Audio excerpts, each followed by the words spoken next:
Bonjour à tous, dans une vidéo précédente, nous avons parlé du régime parlementaire. Il est donc tout naturel de s'intéresser aujourd'hui au régime présidentiel. Comme je l'ai dit dans la vidéo précédente, en ce qui concerne la France, nous sommes en présence d'un régime hybride. En effet, en accord avec le site viepublique.fr, la France disposait, à l'entrée en vigueur de la Constitution de 1958, d'un régime parlementaire dans lequel les pouvoirs de l'exécutif étaient renforcés, mais aurait basculé depuis l'instauration de l'élection du président de la République au suffrage universel direct en 1962 vers un régime semi-présidentiel. Le régime présidentiel est celui qui est actuellement en place aux États-Unis et dessiné par la Constitution américaine de 1787 et instaurant que le chef de l'État, en l'occurrence un président de la République, serait élu par le peuple, en faisant ainsi l'égal des représentants au législatif. C'est sur ce point qu'il peut être facile d'identifier le régime français comme présidentiel, car le président de la République française est élu au suffrage universel direct par le peuple. Cependant, le régime français n'est pas un régime présidentiel car il ne respecte pas le principe de séparation stricte des pouvoirs que l'on retrouve ici. Un mot là-dessus de manière plus générale. Là où le régime parlementaire nécessite une collaboration équilibrée des pouvoirs, le régime présidentiel instaure une indépendance de l'exécutif vis-à-vis du pouvoir législatif. C'est une interprétation plus stricte de la séparation des pouvoirs, schématisée par Montesquieu dans son œuvre de l'esprit des lois de 1748.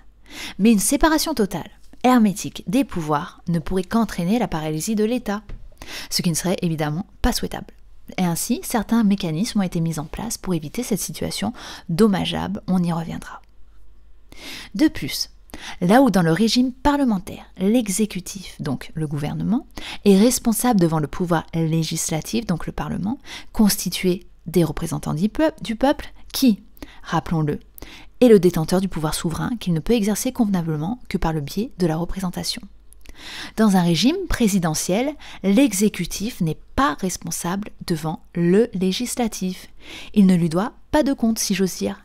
Il convient également de noter que l'exécutif ne peut en aucun cas procéder à la dissolution du Parlement ou de l'une des chambres, comme cela est possible généralement au sein d'un régime parlementaire. Le pouvoir exécutif, mécontent du pouvoir législatif, ne peut renvoyer les citoyens devant les urnes pour l'élection de nouveaux représentants. De plus, il n'y a pas d'histoire de projet de loi et de proposition de loi qui, on le rappelle, diffèrent au niveau du vocabulaire en fonction de l'origine de la future loi. Si c'est une proposition de loi, elle provient du pouvoir législatif. Si c'est un projet de loi, elle provient du pouvoir exécutif. Au sein du régime présidentiel, l'exécutif n'est pas à l'origine des lois. Revenons sur les mécanismes d'adoucissement de la séparation stricte des pouvoirs présents ici. Ceux-ci n'ont bien évidemment rien à voir avec ceux du parlementarisme évoqués précédemment. Dans le régime présidentiel, le président peut transmettre des messages au pouvoir législatif. Partons sur la terminologie des États-Unis. Le président peut transmettre au Congrès, qui est le nom du Parlement américain, des messages sur le budget, des rapports économiques, etc. Il peut également exercer un droit de veto sur les textes de loi adoptés en refusant la promulgation du texte dans son intégralité. Quant au Congrès, il peut utiliser le mécanisme de l'impeachment pour destituer le président. Citons l'article 2 de la Constitution américaine qui nous explique le mécanisme.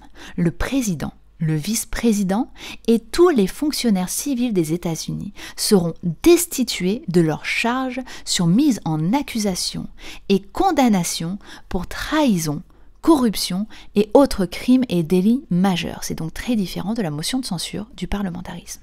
Voilà, j'espère que cette vidéo vous aura aidé. Je vous invite à vous abonner, à la liker pour plus de contenu sur le droit et la fac de droit. Je vous souhaite de bonnes révisions et de bons partiels.